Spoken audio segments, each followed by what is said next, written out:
Welcome in for another edition of the Morning Espresso on the SDH Network. I'm Jason Longshore, and this is presented by Oglethorpe University, Atlanta's premier undergraduate learning experience and soccer powerhouse.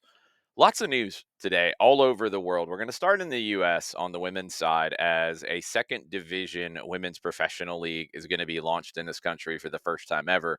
WPSL Pro, which it initially made an announcement about launching as a third division women's professional league. It's going to be second division instead. I know the certifications and where you fall in the pyramid is a little different in the United States because of the promotion relegation and different leagues being completely separate entities. It's more about like a licensing kind of level that you're being accepted into according to US soccer. We'll get into that in a second. So, this is an opportunity because there's not a second division women's professional league. There are two first division leagues, the NWSL and the newer USL Super League. They run on different schedules. NWSL runs from spring to fall, USL Super League runs from fall to spring. I think there's a difference in the level between NWSL and USL Super League, but that's to be expected. One has a lot of years of experience and one is brand new. WPSL Pro, I'd be very intrigued to see where it falls in terms of the level of play. We're going to have to find out over time. Each team that will join the WPSL Pro will pay a $1 million franchise fee, according to a league spokesperson confirming that to ESPN. The league's expecting to launch with 16 to 20 teams after the 2026 Men's World Cup, with a full April to October season beginning in 2027. 15 teams have been confirmed by the league in terms of a letter of intent being filed with the league. One of those is the Georgia Impact in Canton, Georgia. They are part of the WPSL at the amateur level. We're going to be covering them a lot this summer. Their season starts very, very soon. They are expected to move up to WPSL Pro. A team in Cleveland is a big part of this. They tried to get an NWSL expansion team. Several leaders of the group who came up just short in that process are doing a team in WPSL Pro alongside a team in MLS Next Pro. And they're going to build a $50 million, 10,000 seat downtown stadium as part of that whole process. So to be second division, the standards you got to hit for a women's second division professional league, you have to have at least six teams. They should be fine there. You have to have stadiums that seat at least 2,000 people. And the principal owners of teams must have a net worth of at least $7.5 million. So, a couple other things about WPSL Pro. They think this is an opportunity in terms of player development because right now there is not professional opportunities for players underneath USL Super League and NWSL. And there are a whole lot of players, as you know, from college soccer in this country, from women's academies, from the thriving high school game that we see here in Georgia every week. There's a lot of opportunity there if the money can back it up, if the business side can back it up. There's also an interesting idea that WPSL Pro is floating out there. They're exploring the idea of giving players equity in the league. So we will see where all of this goes. But WPSL Pro going from a amateur league in the WPSL to a pro division that was going to be third division that will now be a pro division at the second division level and will start next year after the World Cup, the Men's World Cup in 2026. Also, on the women's professional side, the Northern Super League kicked off on Wednesday. That is the professional league in Canada. Canada has never had a women's professional league. Diana Matheson and Christine Sinclair have been two of the main people pushing to get this underway. The league started with a game between Vancouver and Calgary in front of over 10,000 fans at BC Place. Six teams from Halifax to Vancouver will compete in a 25 match championship across 6 months. The aim of finishing in the top four of the six and getting into the playoffs. But the Northern Super League is underway. You're going to have more women's professional soccer in this hemisphere than ever before. Let's go to Champions League in Europe. Arsenal and Inter led going into the second legs. They both get it done and advance. Arsenal, they managed the game very calmly to secure a 2-1 win on the night, 5-1 win on aggregate. Everybody is saying this is Mikel Arteta and Arsenal's coming of age moment. There were a lot of people who were yelling about Mikel Arteta. Unfairly, in my opinion. I think Arteta is one of the top managers in the world right now, period. Not even gonna be, not even, oh, he's a great potential manager in the future. No, no, no, no. He's one of the best managers in the world, period. Real Madrid is melting down as well. You had players complaining and criticizing Arsenal's approach. They had a 3-0 lead coming into the game. Of course, they're not going to be crazy and expansive in Madrid and give Madrid an opportunity to get into it. It's crazy that Madrid players would say things like that after the game. It's crazy some of the challenges we're seeing from Madrid players, whether we're talking about Kylian Mbappe's horror tackle in the league that should have been a multiple game suspension, but only got one. Um, Antonio Rudiger stomping on an Arsenal player in the game yesterday. I mean, just so many different things. It feels like a team that's out of control, and it feels like a team that has a manager that's on his way out in Carlo Ancelotti. Xabi Alonso has been talked about as the successor. Carlo Ancelotti has been talked about in terms of at least the Brazilian Federation desperately wanting him to manage their national team. There's two new reports out this morning that are fascinating when it comes to the telenovela that is going to be Real Madrid. One, Jurgen Klopp is now a possibility for the Real Madrid job, according to board members who are pushing Florentino Perez to not hire Xabi Alonso and to go after Jurgen Klopp. He's in his director role at Red Bull Soccer Global. Does he want to leave that? It's pretty lucrative. Does he want to get back on the touchline? Maybe. Would a club like Real Madrid be exciting to him? I would think so, but would he want to deal with all of the drama around it? I would think not. So I don't know. Jurgen Klopp's name is being floated as a possible successor. Also, Sky Sports is putting a little more clarity to this. They are reporting this morning that Ancelotti will stay in Madrid for the Copa del Rey final against Barcelona on April 26th, the last opportunity for a trophy for Madrid this season, because it doesn't look like they're going to catch Barcelona in the league, but anything's possible. But the Sky Sports is reporting that Ancelotti will leave Real Madrid after the Copa del Rey final on April 26th. We'll see. Inter, they showed their character. They earned a draw against Bayern on Wednesday. They're going to advance to the semifinals as well. Treble is still on the line for Inter. They are still alive in the Coppa Italia. They are the top team in Serie A. They had to fight here. Bayern went in front at the San Siro. Inter responded, 2 quick goals. Another goal from the Germans made for a nervy ending, but Inter was able to handle it and go through 4-3 on aggregate. So in the first leg of the semifinals, Barcelona will host Inter, and it's interesting. Opta's prediction model is saying that Inter will knock out Barcelona over the two legs, 52.6% chance of that. So a slight favorite. Arsenal will host PSG in the first leg of the semifinals. Arsenal have an even more narrow edge in terms of the prediction model from Opta to advance to the final at 51.2%. Arsenal are the favorites, according to Opta, to win the competition, then Inter, then PSG, then Barcelona. We'll see. Lincoln Park was announced as performing at the Champions League final pre-match live show on May 31st. I said this about the news that FIFA wants to do a World Cup final halftime show. Do this. Do a pregame show. Make it as big as you want to make it. Do as much craziness as you want to do. Don't do it at halftime of a match. I think halftime of a soccer match is something you can't mess with without affecting how the second 45 plays out. If you extend it like you do in the Super Bowl, for example, I think you dramatically affect what the second half looks like versus the American football halftime extension. And then you have the second half. And even that, you see the second half of the Super Bowl, I think, affected by a longer halftime. I think in a Champions League final, for example, it's going to be a more dramatic effect. In a World Cup final, huge dramatic effect. Do the pre match concert as a pre match, not as a halftime. Come on, FIFA. You got time. You can sort this out. Let's get it right. Last week, 2-2 draw for Manchester United at Lyon. I'm setting the table for that because this is crazy when you get into the things that could happen if Manchester United doesn't get through Lyon today to get to the Europa League semifinals. One, there has been one season since 1990 that Manchester United has not played in European competition. That was 2014, 2015. Before that, you're going back to 1989, 1990 as the last time that they were not in Europe. If Manchester United win the Europa League, and that's their only realistic way to get to the Champions League, that's pretty much their only way, because I don't think they're going to get the even like Conference League or Europa League qualification next year. So, period. It's their only way to get to Europe next season.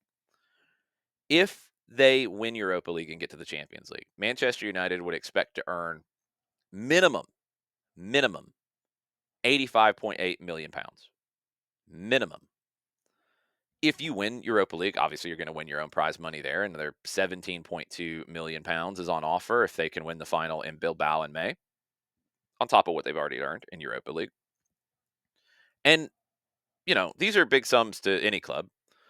But when you're a club like Manchester United that has let ambassadors go from contracts and taken huge PR hits on that, that has wiped away lunches for staff, has gotten rid of a lot of staff, and you have 5 consecutive years of losses totaling 373 million pounds. And you have your owner slash operator in Sir Jim Ratcliffe coming out in interviews and saying that we were going to be broke at Christmas.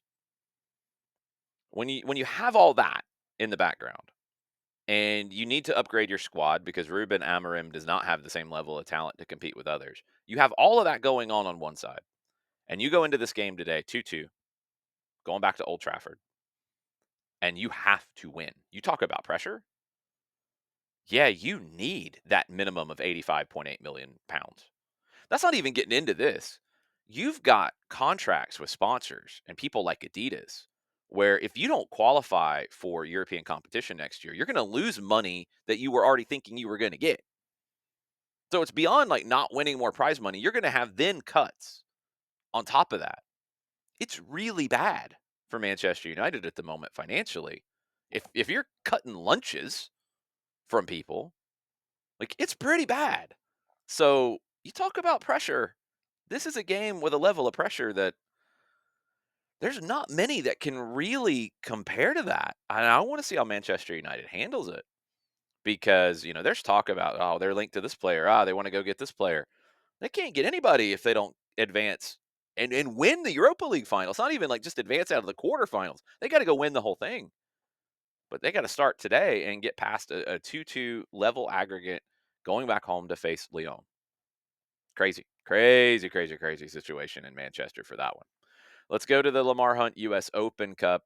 6 of last night's 8 games needed extra time. Across the third round, 8 of the 16 needed at least extra time.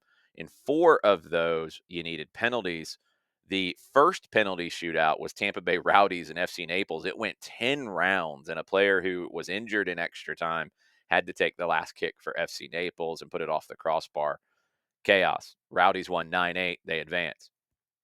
Chattanooga Red Wolves, the only cup set of the night last night, 4-3 penalty win at Las Vegas, 2-2 comeback draw. Chattanooga Red Wolves, 3 games, 3 wins in penalties so far in this tournament.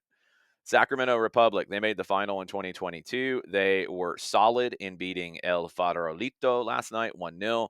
The Burrito Boys are out. They were the last open division team in the tournament at this point. Union Omaha, Tacoma Defiance, those were cup sets from Tuesday night's games. The 16 winners from the last 2 nights, the 16 clubs from MLS that are set to enter the tournament. The draw is this morning, 9:15 a.m. You can watch it on CBS Sports Golazo Network. It's going to be on Morning Footy. They're going to combine pairs of third round winners and pairs of MLS sides, all drawn from 8 groups of 4 teams to create what the next rounds look like in the Lamar Hunt US Open Cup. All right, let's go over to France. Negotiations between Liga and DAZN. We've talked about this. I've talked about it on Atlanta Soccer Tonight and here on Morning Footy. It's not good in France at the moment at all. A bad financial situation. Talks between Liga and DAZN have broken down. They met on Tuesday to try to resolve their contract dispute. DAZN rejected the proposal from Liga. In February, DAZN withheld a payment of €70 million to the league, citing a lack of support in fighting digital piracy. The league then voted in favor of breaking the contract, proposed a financial compensation package where DAZN would pay the full amount that it owes for this season and up to €125 million in compensation for breaching what was supposed to be a €1.6 billion deal over 4 years. DAZN said no in Tuesday's meeting. They proposed continuing the deal through the end of the season without paying any compensation or honoring the full 4-year term, creating a variable fee structure based on subscriber targets, which they have not been hitting what their internal targets were. Regardless of how this gets sorted out, and there's a contract, but you've got disputes going on both sides of it. French clubs are going to get even less media rights money than they had budgeted, which was already less than what it had been previously. And their broadcast deal is already worth considerably less than the other leagues in Europe, the other major leagues in Europe. Problems in France, and I think you're going to see some clubs really start to get affected financially on the bottom half of Ligue 1. See where this goes. Neymar in Brazil. He comes back from injury, plays in the Brasileiro, the Serie A, the first division. His 100th home game for Santos. It is a homecoming and a return, and he had to leave after 32 minutes with pain in his left thigh. He left the match in tears. He just can't stay healthy, and I just don't know what his career is going to look like from here at this point. Brazil wants him as part of the 2026 World Cup squad. I don't know if he's going to be fit enough to be there. Just have to wait and see. Liga MX. You had games last night. You're almost to the end of the regular season in the Clausura. Toluca, they have secured the top seed going into the playoffs. They won over San Luis. Club America, they've won the last 3 titles, but they're struggling a little bit going into the postseason at this moment. They are third in the Clausura. They lost last night 1-0 in Monterrey.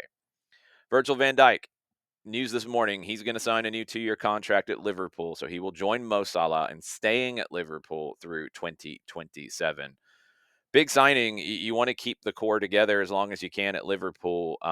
There are questions about Van Dijk maybe losing a step, not quite the same player that he used to be. That's normal in terms of father time, being undefeated and all that.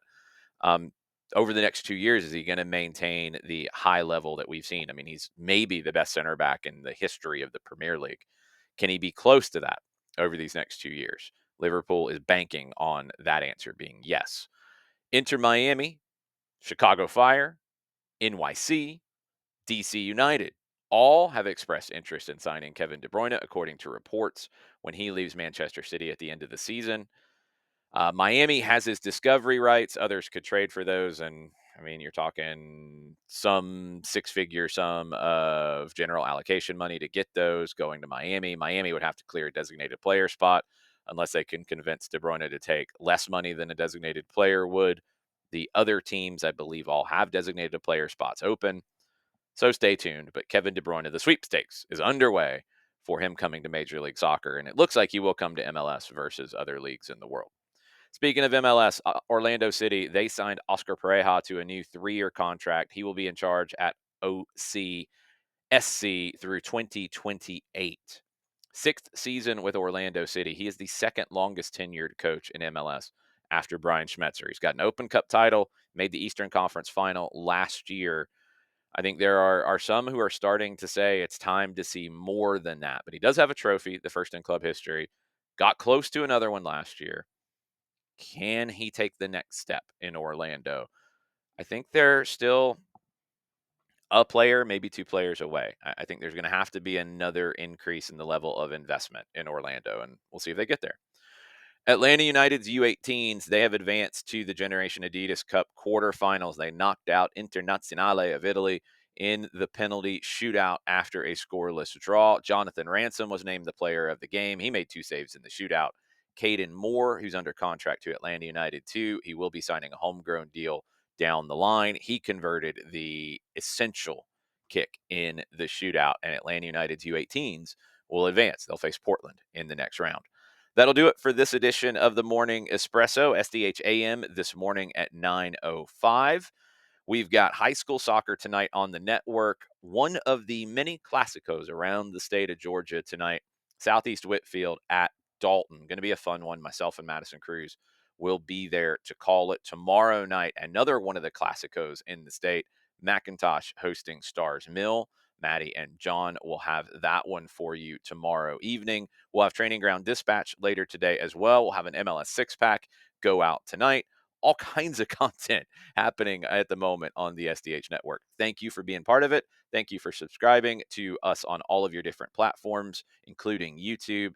And thank you for listening to this edition of the Morning Espresso presented by Oglethorpe University.